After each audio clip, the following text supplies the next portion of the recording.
Can you explain the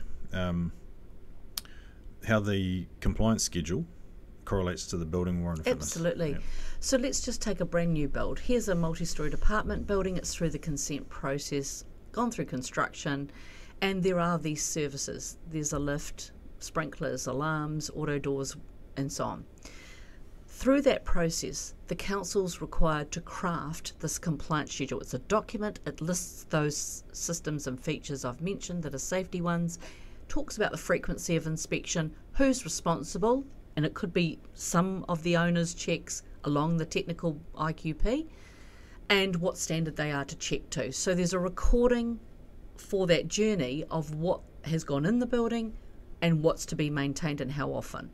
It gets spat out when the building's finished with its code compliance certificate, and there's something called a compliance schedule statement that goes on the wall for the first 12 months. And then, as soon as that's issued, that's when the WOF stuff should kick in. Someone needs to come in and go, right, we don't wait for 12 months, we start today in order to get that, because in 12 months' time, on the anniversary, just like your birthday, that statement will be replaced by the WOF, and that will be the thing enduring year after year after year on the same day. And all those checks, and it could be hundreds of checks, have to coordinate themselves around that anniversary, and the paper comes in that month saying all of those checks for that system's been done, alarms, sprinklers, and so on. Yeah. And so that's how it works. Yeah, that was I remember that part of one of the courses of yours that I attended, and you guys said, get these things underway, through the year. They don't have to be done right at the last minute, like a lot of the contractors tend to live in that 3 months before the WOF type date.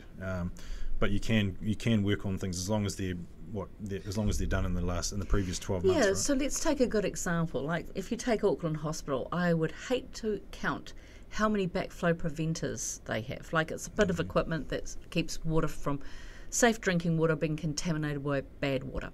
So how many they have on their campus and where they're located. You couldn't possibly get that done inside a week. You'd probably need the whole year and do a portion of them each year.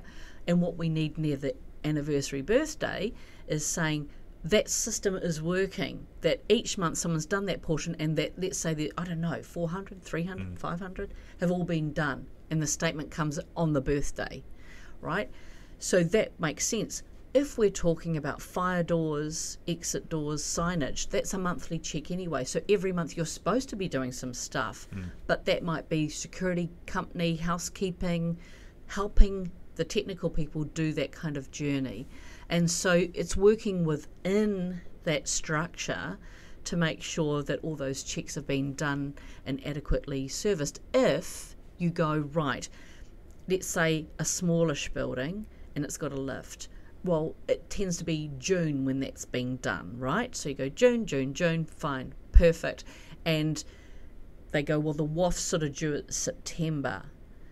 Right, we've got this window of time if something major is found to get that part probably from offshore into the country, into the building, and put a work order in and get it all signed off and get ready to go. That might have worked. What we've known through COVID is some of the product and the supply chain issues means that could be 6 months in waiting. So it's almost like when you get that lift person signing off in June going, look, can you look forward now, forecast anything that's going to happen in the next 12 months, any major parts that are coming to the end of life, so we can start planning to order it now so we're not having to wait and get delays. Because then the whole thing blows out because we're supposed to have been working. Now we could close the lift off and say it's not available for use, that amenity's gone, people with disabilities who may live up floor are going to have a major, there's all those other risks involved, and still walk forward with our WOF, but that leaves a really big building maintenance and management issue.